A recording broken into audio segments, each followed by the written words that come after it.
स्वागत है फिर से आप सबका हमारे चैनल एक्सलर पे।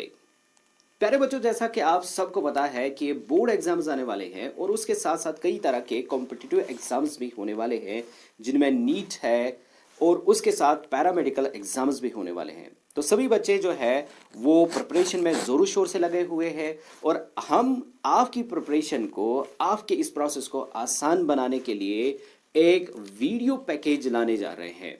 यह video package free of cost होने वाला है, यानी हर रोज हम एक वीडियो आपके लिए अपलोड करने वाले हैं जिसका आप फायदा उठा सकते हो और एग्जाम्स में ज्यादा से ज्यादा मार्क्स हासिल कर सकते हो। So without wasting much time, प्यारे बच्चों, आज हमारा जो वीडियो है that is the structure of human आई।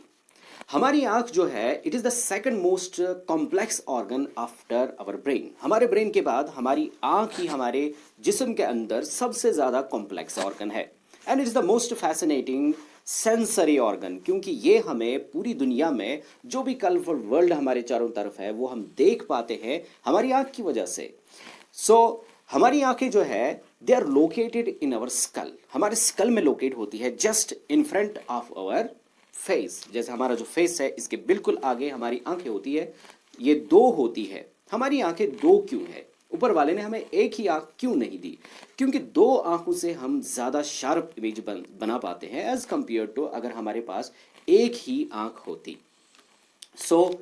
ये जो हमारी आंखें होती है ये डीप बोनी कैविटीज के अंदर, ये जो कैविटीज होती है हमारे स्कल में, उन्हीं कैविटीज के अंदर ये दोनों आंखें होती है विच आर कॉल्ड ऑर्बिट्स। तो इन ऑर्बिट्स के अंदर ही हमारी आंखें प्लेस होती है। लेकिन ये जो ऑर्बिट्स है ये हमारी आंखों को नुकसान पहुंचा सकते हैं क्योंकि हमारी आंखें बहुत ज्यादा डेलिकेट होती है। ऑर्बिट्स से इन आंखों को बचाने के लिए हमारी आंख के चारों तरफ कई तरह के टिश्यूज होते हैं, जिनमें कनेक्टिव टिश्यूज होते हैं, लिगामेंट्स होते हैं, ग्लैंडुलर टिश्यू होता है। सबसे ज्यादा इंपॉर्टेंट जो टिश्यू होता है दैट्स द एडिपोज टिश्यू, यानी लेयर ऑफ फैट हमारे आंखों के चारों तरफ होता है। It acts as a cushion, ये कुशन की तरह काम करता है और हमारी आंखों को हमारे जो है ऑर्बिट्स से, बोनी ऑर्बिट्स से बचाता है। इसके बाद हमारी आंखें जो होती है ये इस तरीके से लिगामेंट से सस्पेंड रहती है ताकि हम इनको ऊपर नीचे दाएं बाएं चारों तरफ इसको मूव कर सकते हैं। अब चलते हैं structure of the human eye. हमारी आंख जो है इसका जो स्ट्रक्चर होता है they are spherical in shape, that's why they are called the eyeballs. क्योंकि दोनों आंखें जो होती है वो स्फेरिकल होती है शेप में, तो इनको हम आई बॉल्स कहते हैं। हमारी आंख का जो डायमीटर होता है दैट्स 2.5 सेंटीमीटर और इसका जो वजन होता है वो 6 से 8 ग्राम तक होता है। हमारी आंखें जो है ये कवर रहती है बाय 3 कंसेंट्रिक कोट्स और कंसेंट्रिक लेयर्स। कंसेंट्रिक का मतलब होता है जिनका सेंटर सेम हो, तो ये लेयर्स एक दूसरे पर होती है। सबसे बाहर वाला जो लेयर होता है उसको हम कहते हैं फिब्रस कोट और कॉर्नियोस्क्लेरल कोट। इसके बाद दूसरा लेयर आता है जिसको हम कहते हैं वेस्कुलर कोट, यूविया। तीसरा आता है नर्वस कोट और जिसे हम रेटिना भी कहते हैं। अब चलते हैं पहले कोट की तरफ, that is the fibrous coat. हमारा जो फिब्रस कोट होता है हमारी आंखों के अंदर it is tough and rigid. ये टफ होता है, रिजिड होता है। ये हमारी आंखों को फॉर्म प्रोवाइड करता है, यानी जो शेप हमारी आंख के अंदर आती है that is because of this layer. उसके साथ साथ ये एक फर्म सरफेस प्रोवाइड करता है for the insertion of muscles. जो मसल्स होते हैं हमारी आंख के अंदर उनके लिए एक फर्म सरफेस प्रोवाइड करता है। जो फिब्रस कोट होता है इसको हम दो पार्ट्स में डिवाइड करते हैं। पहला पार्ट आता है स्क्लीरा एंड नंबर सेकंड आता है कॉर्निया। अब स्क्लीरा जो होता है it forms the 5/6 part of our fibrous coat, यानी हमारे फिब्रस कोट का 5/6 पार्ट जो होता है वो स्क्लीरा ही बनाता है। अब स्क्लीरा जो होता है ये कौन सा लेयर होता है? ये व्हाइटिश, ब्लूइश व्हाइट कलर का होता है और ये ओपेक होता है, दैट मीन्स इसके आर पार लाइट नहीं जा सकती। ये ज्यादातर हिडन रहता है इन अवर ऑर्बिट्स, ऑर्बिट्स के अंदर ही रहता है और इसका छोटा सा हिस्सा हम आगे से देख सकते हैं which is called the white of the eye. जैसे आप डायग्राम में देख सकते हो तो व्हाइट ऑफ द आई जो होता है वो आगे से हम देख पाते हैं और इसी को हम स्क्लीरा कहते हैं। अब इसके बाद जो दूसरा लेयर आता है वो आता है कॉर्निया। कॉर्निया जो होता है बिल्कुल यहाँ पे जो आगे वाला हिस्सा होता है ये सर्कुलर होता है, बल्जिड होता है बाहर की तरफ और ट्रांसपेरेंट होता है, क्योंकि ये कॉर्निया जो है it acts as the window of our eye because it allows the light to enter our eyes. हमारी आंख के अंदर जो लाइट एंटर होती है वो कॉर्निया के थ्रू ही होती है, that's why they are called a window of our eyes.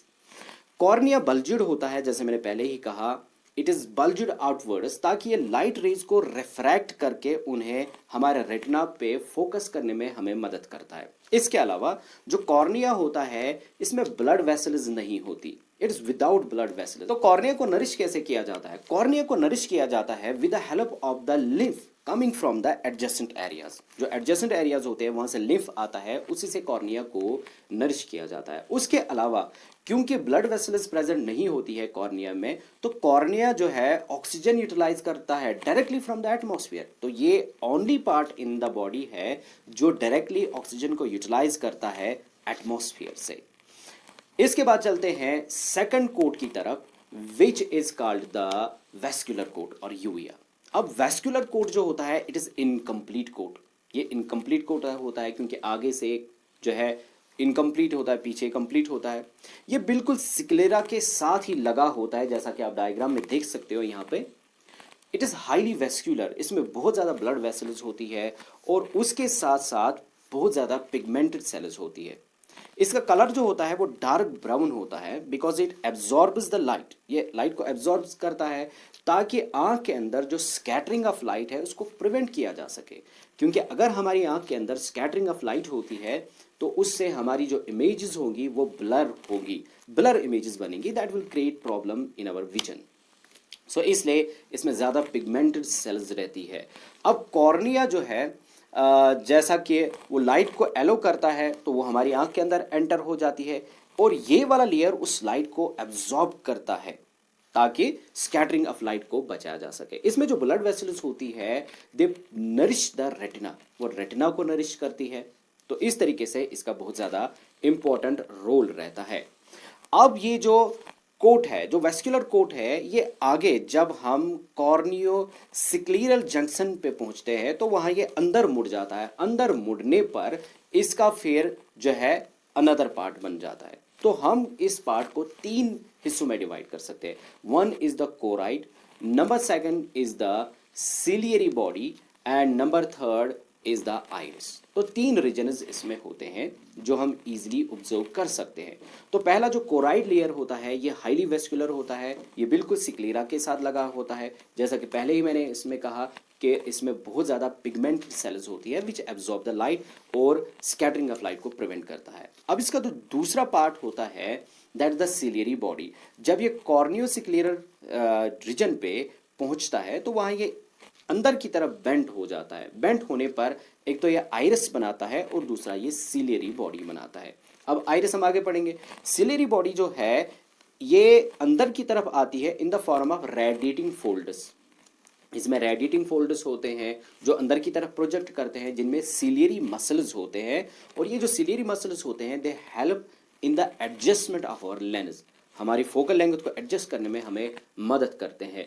अब जो आइरिस होता है, iris is a circular muscular diaphragm. ये सर्कुलर मस्कुलर डायफ्राम होता है जो वेस्कुलर कोट का ही बना होता है। इसमें एक पर्टिकुलर कलर होता है because of the presence of the pigment. अलग अलग लोगों में अलग अलग पिगमेंट होता है। कुछ की आंखें ब्लू कलर की होती है, कुछ की ब्राउन, तो कुछ की ब्लैक एंड अदर शेड्स। तो ये होता है because of the presence of particular pigment. तो पिगमेंट्स की वजह से हमारी जो आइरिस का कलर है वो डिफरेंट होता है, तो हमारी आंख का एक पर्टिकुलर कलर डेवलप हो जाता है। आइरिस के बिल्कुल सेंटर में एक होल होता है विच इज कॉल्ड द प्यूपिल, जिसको हम प्यूपिल कहते हैं। अब प्यूपिल जो है ये लाइट को एलो करता है टू एंटर द आई। ये ब्लैक कलर का होता है बिल्कुल बीच में इसमें। अब ये ब्लैक कलर का क्यों होता है? Because no light is reflected from it. वो लाइट सारी अंदर जा रही है आंख के अंदर, तो वापस कुछ नहीं आ रही है, इसलिए ये ब्लैक कलर का अपीयर होता है। अब प्यूपिल जो है इसका साइज इंक्रीज भी हो सकता है, डिक्रीज भी हो सकता है, क्योंकि जो आइरिस है, आइरिस में मसल्स होते हैं, 2 तरह के मसल्स होते हैं। एक स्फिंक्टर मसल्स होते हैं और दूसरे जो है डायलेटर मसल्स होते हैं। जब स्फिंक्टर मसल्स कंट्रैक्ट हो जाते हैं, जो साइज ऑफ पीपल है वो डिक्रीज हो जाता है, और डायलेटर मसल्स जब कंट्रैक्ट करते हैं तो पिपल का साइज बढ़ जाता है। अगर बाहर लाइट ज़्यादा है तो इसका साइज जो है डिक्रीज हो जाता है, अगर लाइट कम है तो इसका साइज बड़ा हो जाता है। दस इस तरीके से ये जो मसल्स है वो अमाउंट ऑफ लाइट कितनी एंटर होगी हमारी आंख के अंदर उसको रेगुलेट करते हैं। यानी हमारी आंख के अंदर जो अमाउंट ऑफ लाइट है that is being regulated by these muscles present in our eyes. इसके बाद चलते हैं हमारा जो है next layer, that is the nervous layer called retina. यानी हमारी आंख का जो तीसरा लेयर आता है that is nervous coat which is also called retina. Retina जो है ये हाईली सेंसिटिव होता है, जो बिल्कुल जो है हमारे वेस्कुलर कोट के साथ लगा रहता है। रेटिना जो है इसके भी तीन रीजन्स है। इसमें पहला रीजन होता है ऑप्टिक रीजन, दूसरा रीजन आता है सिलियरी रीजन, और तीसरा रीजन आता है इरिडियल रीजन जो आइरिस को कवर करता है। हम पहले जाएंगे ऑप्टिक रीजन की तरफ। अब जो ऑप्टिक रीजन होता है हमारे रेटिना का, इस ये वाला जो लेयर होता है it covers internally the choroid layer. जो हमारा जो कोराइड लेयर है ये उसको कवर करता है, और इसके भी चार लेयर्स ऑफ सेल्स होते हैं। यानी ऑप्टिक रीजन में चार लेयर्स ऑफ सेल्स होते हैं। सबसे पहला जो कोराइड लेयर से स्टार्ट हम करेंगे, सबसे पहला लेयर जो होता है that is the layer of pigmented cells. ये पिगमेंटेड सेल्स जो होती है they further increase the light absorbing capacity of choroid. ये light absorbing capacity of choroid को इंक्रीज कर देती है ताकि स्कैटरिंग ऑफ लाइट को बचाया जा सके। उसके बाद आता है लेयर ऑफ रिसेप्टर सेल्स, और लेयर ऑफ रिसेप्टर सेल्स के बाद आता है दूसरा layer, layer of bipolar cells, और लास्ट में आता है लेयर ऑफ गैंग्लियन सेल्स। अब जो रिसेप्टर सेल्स होती है उनको हम फोटो रिसेप्टर्स भी कहते हैं। अब फोटो रिसेप्टर्स दो तरह के होते हैं, one is the rod sales and another is the cone sales. Rod sales और कोन सेल्स इनका नाम इसलिए रखा गया है क्योंकि इनका शेप जो है रॉड की तरह होता है या कोन की तरह होता है, तो उनकी शेप की बुनियाद पे उनका नाम रखा गया है। रॉड सेल जो होती है इनके अंदर जो पिगमेंट होता है that is the purplish pigment called the rhodopsin, या जिसको हम विजुअल पर्पल कहते हैं। अब ये रॉड सेल जो है ये डिम लाइट के अंदर काम करती है, तो जब भी हम रात को डिम लाइट में चलते हैं तो हमारी रॉड सेल्स ही हमें देखने में मदद करती है। ये रॉड सेल जो होती है ये हाईली सेंसिटिव होती है, तो इस तरीके से ये लो डेफिनेशन या हम कहेंगे लो क्वालिटी इमेजेस बनाती है, और ये कलर परसेप्शन इनमें नहीं होता है, इसलिए हम रात को कलर नहीं देख पाते हैं।